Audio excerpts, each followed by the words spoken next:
In the last study, we talked about the presence of God in the universe, even though invisible, somehow undeniable. We cannot deny the fact that the planet Earth was mysteriously, miraculously designed for life, especially for human life. And if we look into that home, isn't it like a message from God to say, I love you? And again, I emphasize the fact that whenever you want to buy a house, you're actually looking for happiness with the one you love. It's the same thing with God. That's why He built the planet Earth in the very beginning. So we keep looking at some evidences of God. One day, let's just say you are walking on the beach. You don't see anybody. You look around and you didn't see anybody. However, you do see footprints on the sand. The fact that you see nobody around cannot negate the fact that somebody actually stepped and walked on the sand. These are the footprints of somebody. Or when you go home from a long working day and you see a turtle on top of the ceiling fan, the only logical and reasonable explanation for this is that somebody had put it there. There's no other way around. So here is the point we have to say. If there is a creature, there must be a designer. If there's a creature, there must be a creator. Put it that way. You look into a clock, as simple as a clock. What is the art to have a clock or a watch, if you will, without somebody actually working or designing it? And let's take something even more simpler than that, like a mousetrap. In a mousetrap, you only have three things. You have the little wood board, and you have the iron stick to hold up, and then you have one collapsible hammer to destroy the mouse. Only three pieces.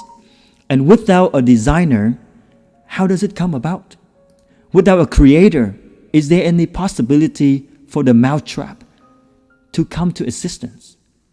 So we talked about the magnificent, wonderfully made planet Earth as a home for all of us.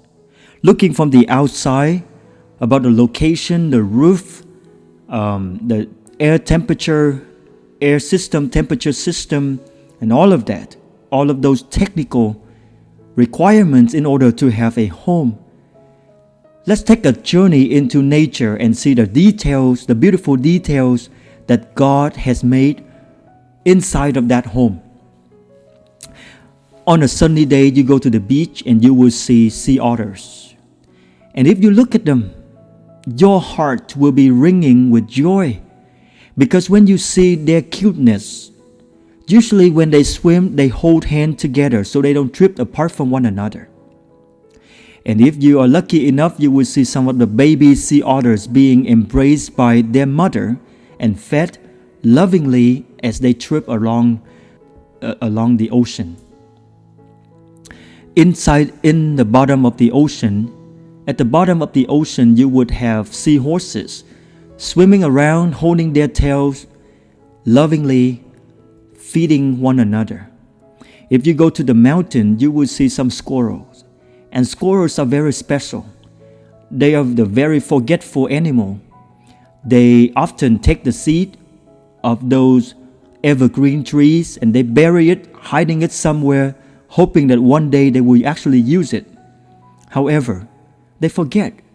And because of that, we keep having wonderful evergreen trees in the forest being planted every year. Whenever they see a baby squirrel that has been left behind by their parents, maybe the parents have been killed by car or by whatever reason, squirrels would actually bring them home and take care of the babies. Look at the beauty of nature that God has created, that all would live together. Hummingbirds are very special. I really love them. They are unique, one of a kind bird. They can fly up, down, forward, backward, and their wings can flap over 200 times in a second. They eat very little. However, they can fuel themselves to travel every year from North America, sometimes to Central America, and all the way to South America and back. Sometimes they take the longer trip to be 9,000 miles away from their home. How amazing is that? Look at the salmons. They uniquely remember where they were born. And in a lifetime, they travel back to that very same water in order to lay eggs. And a lot of times you see them swimming upstream, going back to that very place. And the Bible has one of the most powerful verses bringing our attention to the creator of the universe. And this is what it says. Now go ask the beast, and they will teach you. And the birds of the air, and they will tell you. Or speak to the earth, and it will teach you. Or the fish of the sea, and it will explain to you. Among these who do not know that the Lord has done this, in whose hand is the life of every living thing, and the breath of all mankind.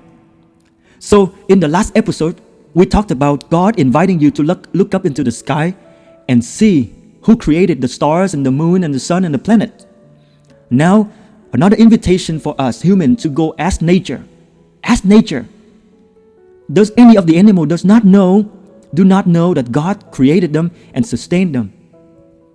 Every day, the great whale in the ocean eats more than 200 tons of fish. Somehow God satisfied them all. The little ants needs very little food, but they are very smartly organized and working really hard to sustain themselves and survive. The Bible says God opens His hand to satisfy the desire of every living thing. I would argue that He also does that for human being. A lot of times we don't look at it that way because we live in a very modernized society and we don't see the sustaining power of God. But one day, just simply one day, when agriculture doesn't do well, when the sun doesn't shine enough, there's not enough water, or the land whatever happened to the land, human being will know right away the significant power of God in sustaining their lives. At that time, oil will not do much. Technology cannot do much. How fragile are we without the sustaining love of God? Look into human society. You will see that we are one of the most powerful, if not the most powerful creature on the planet Earth. According to the Bible, we are the highest level of animal on Earth. You look at human beings. We are not as strong as elephant. We are not so fast as the leopard. We are not so capable like the birds or the fish. But we created things and we run the society in the most magnificent, powerful way. We have been to the moon. We send satellites to the universe. We do math, we calculate physics, we do beyond imagination things. We created computers according to the law of design. The creature can never be smarter than the creator. Even though a lot of time you respect AI and you love computer and you see their power, according to the law, human being must be more powerful because we created computers. If you look inside the human body, the blood vessels that we have can actually go around the earth 2 times. If you unfold all of them and you line them up, it can go around the earth 2 times. And think about the little organ that we have inside of our body, the heart and the lung. These 2 organs never rest in our lifetime. They may work lesser when we sleep, but they never stop. And I want to stop here to remind you of one health nugget. If you remember this tip, it will lengthen your life. The faster the heart beats, right? Put it this way. We have about 300,000 billion beats of the heart in a human life. So you have to use it wisely. The faster your heart beats, the shorter your life becomes. And so in order for you to lengthen your life, you have to make sure that your heart doesn't beat so fast. 2 things you do. Negatively, you have to cut out things that make it beat so fast. But positively, you have to exercise so that your heart grow so strong. When the heart is strong, it doesn't have to beat so many times to pump the blood throughout the 100,000 kilometers of blood vessel. Therefore, you will live longer. Same thing with the lung.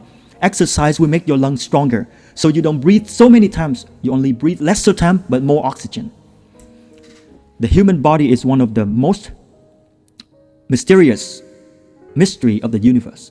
somehow with the little energy that comes from food and ultimately comes from the sun, we are able to fuel ourselves to run marathon, to challenge our body to the extreme. I mean, read about the athletes and what they do. You will be amazed. I love to watch a show that they gather genius around the world. I forgot the name. But the human brain is also another mystery that cannot describe. If you take all the neurons in the brain of a human body and you connect them, you will have 500,000 kilometers. This is the distance from the earth to the moon. I watch those shows and I realize that human capacity is actually indescribable. Because sometimes you would find, in the case, one little girl that I watch, she can calculate so many layers of math equations in the split of second. You give her all lengthy 1 page of plus, subtraction, multiplication, division, all combined with so many numbers. In a split of second, after you say done, she tells the answer. Another girl I watch, she was able to tell the difference of the pages of blank paper. You take 6,000 blank papers and then you mark on 1 page. Let her touch it. Blindfold her. Ask somebody to just shuffle the stack of paper. Spread them everywhere and allow her to go around and touch the paper. She can tell which was the paper that you gave to her. And more and more and more of that. Human capacity is indescribable. Look at the eye. There's no human camera can compete up to this day. The power of the eye. And the Bible says, I will praise you, for I am fearfully and wonderfully made. Marvelous are your works, and that my soul knows very well. So the Bible invited you and me to look into the universe, look into nature, and now look inside of you, in the beauty of your human body, and think about God. Can you feel it? That your conscience is telling you that there is a God who created you. He created mankind generally, and specifically He created you. You know, a little seed, as small as a little seed, it needs 4 conditions in order to grow birth. It needs to have the right temperature, right moisture, right sunlight. Another factor I forgot, but 4 of them. This little seed has no computer in it, but it knows exactly when to spring. Look at the nature. It has been decorated by the most beautiful flowers with unique characters to them. And now the Bible one more time invites us to ask the flowers, consider the lilies of the field. They do not work, and yet God dressed them. How much more He cares for you. So we look into the cosmos, we look into nature, we look into human body. Now we look into another factor that shows clearly the evidence of God. That is justice and a sense of morality. Justice. How do we know what is right and what is wrong? We live in an age where people say right is when more people agree to it. Wrong is when lesser people agree to it. Well, you can logically tell that there's something wrong with that logic. It doesn't change the reality of morality just because more people think it's right. I have a little illustration to have fun with you. So let's imagine you are driving, you're the captain of the train that is taking 100 people on the road, on the railroad. Somehow there is a miscommunication, somehow that you come into the intersection in which you have to take the right or the left. You have no choice. If you go straight, 100 people will die and you have to take the left or take the right. What would you do? And imagine in the first scenario, on the left is 5 people and on the right is 1 person. Some people would say, I take the left. Some people say, I take the right because on the right, only 1 person. 1 cannot compare to 5. Someone would argue, you can't say that. 1 is still valuable as 5. And I leave that for you to contemplate. But what if the 5 are the 5 inmates who have killed somebody and sentenced to life, and the 1 is the civil engineer?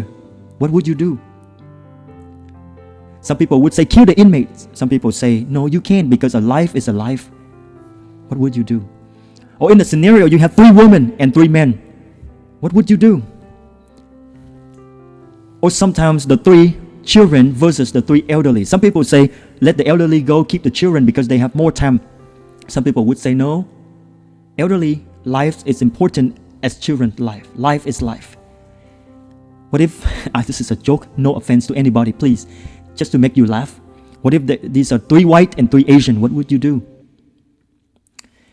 My point is not to say what is right and what is wrong. My point is to tell you that there's something inside of you telling you that there must be the existence of morality.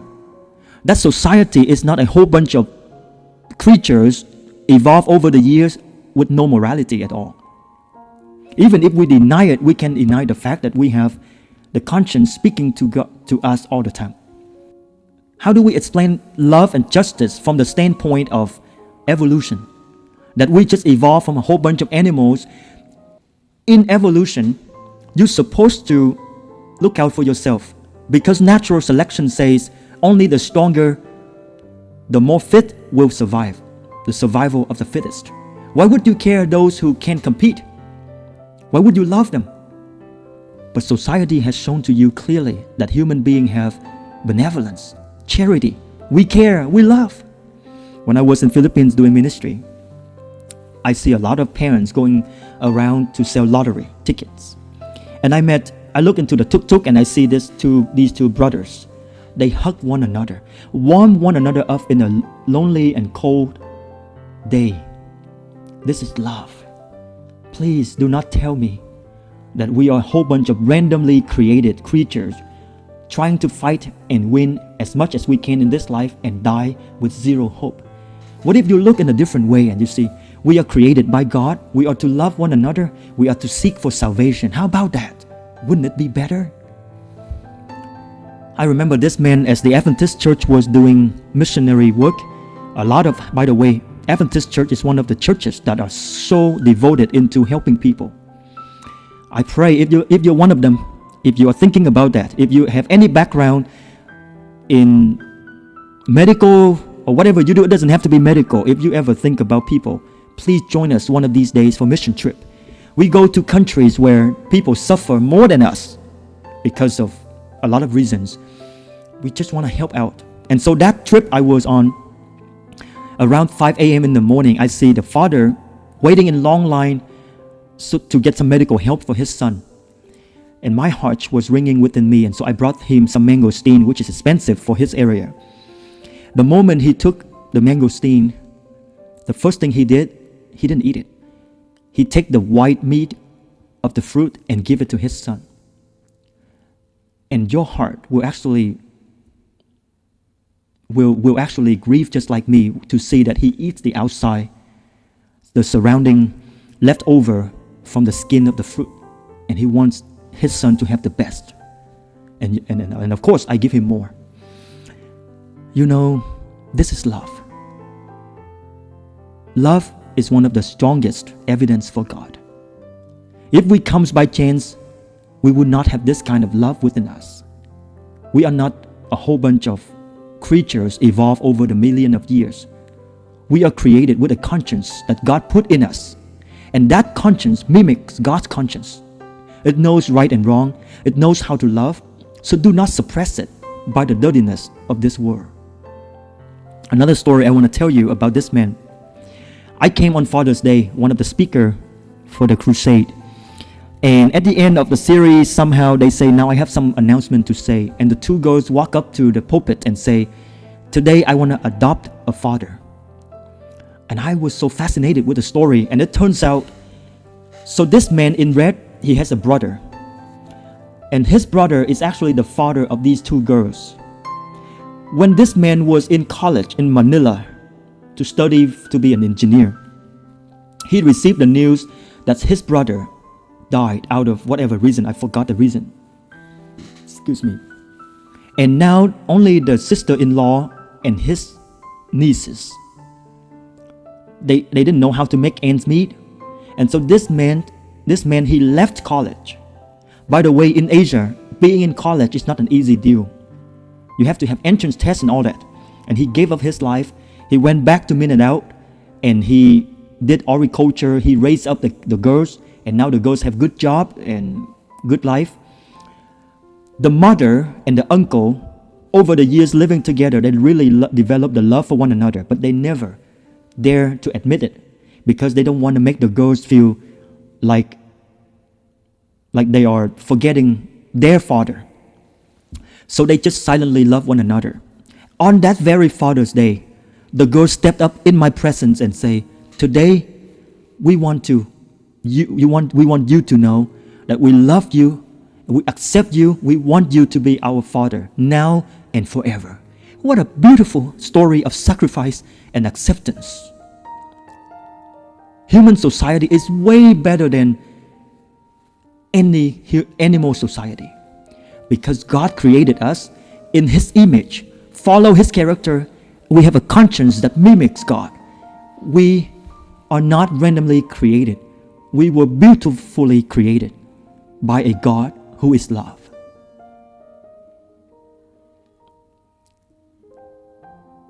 The Bible says God is love. The fact that love exists means that God exists. So we're coming to the end. Romans chapter 1 verse 20 says this: "Since the creation of the world, God's invisible attributes are clearly seen, being understood by the things that are made, even His eternal power and Godhead, so that they are without excuse." This is a strong verse, but it says you and I, we don't have an excuse to deny God. If we want to deny Him, we have the choice to do it. But we cannot say, "God, you don't make yourself clear." No, God said, "I have made myself very clear." You have no excuse. You have the choice to ignore me, to deny me, but you cannot have an excuse. John 3:16-18, the Bible says, "For God so loved the world that He gave His only begotten Son, that whoever believes in Him shall not perish, but have everlasting life. For God did not send His Son into the world to condemn the world, but that the world through Him might be saved." The message of Christianity is not about God is there, He's watching over you, and He will judge you, and He will condemn you.